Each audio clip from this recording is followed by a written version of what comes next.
অভিষেক ব্যানার্জির আর বিদেশ যাত্রা করা হলো না, কারণ বিদেশ যাত্রা করার জন্য যে মামলা তিনি করেছিলেন সেই মামলা আপাতত খারিজ হয়ে গেছে।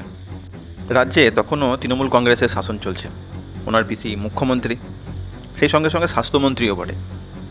সেই তখন স্বাস্থ্য ব্যবস্থার ওপর এবং স্বাস্থ্যমন্ত্রীর ওপর চূড়ান্ত অনাস্থা রেখে তিনি বিদেশে গিয়েছিলেন চিকিৎসা করাতে।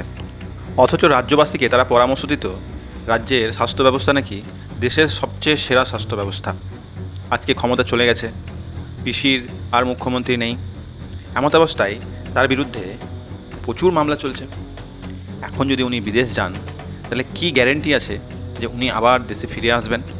এই কথা মাথায় রেখেই বিচারপতি সঠিক বিচারটাই দিয়েছেন যে ওনাকে বিদেশ যাত্রার অনুমতি দেওয়া যাবে না, ওনাকে দেশের মধ্যেই চিকিৎসা করাতে হবে। কিন্তু এনার বিরুদ্ধে এত মামলা থাকার পরেও, এত অভিযোগ থাকার পরেও এনার বিরুদ্ধে যেরকমভাবে ব্যবস্থা নেওয়ার কথা এই বিজেপি সরকার ক্ষমতায় আসার আগে বলেছিল, তার কিন্তু একটাও হচ্ছে না। ইডি সিবিআই এনাকে সমন পাঠায়, এনার মর্জি হলে যান, তারপর সেখানে কিছুক্ষণ সময় কাটিয়ে আবার চলে আসেন। কিন্তু এনার বিরুদ্ধে যে ভুরি অভিযোগ, যে ভুরি অভিযোগের ভিত্তিতে এনার বিরুদ্ধে এত মামলা, এনাকে হেফাজতে নিয়ে যে জিজ্ঞাসাবাদ করার প্রয়োজন আছে সেই কাজটাই কিন্তু আখেরে করা হচ্ছে না। দিব্যি বহাল তবিয়তে উনি ঘুরে বেড়াচ্ছেন।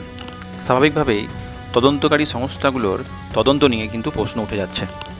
তারপর হঠাৎ করে যদি ইনি একদিন ভালো তৃণমূল হয়ে যান, তাহলে দেখব হয়তো যে এনার বিরুদ্ধে যাবতীয় মামলা, যাবতীয় অভিযোগগুলো আস্তে আস্তে ঠান্ডা ঘরে চলে যাচ্ছে। যে বিচারের আশায় পশ্চিমবঙ্গবাসী পরিবর্তন এনেছে সেই আশা কিন্তু কোনোদিন আর পূরণ হবে না।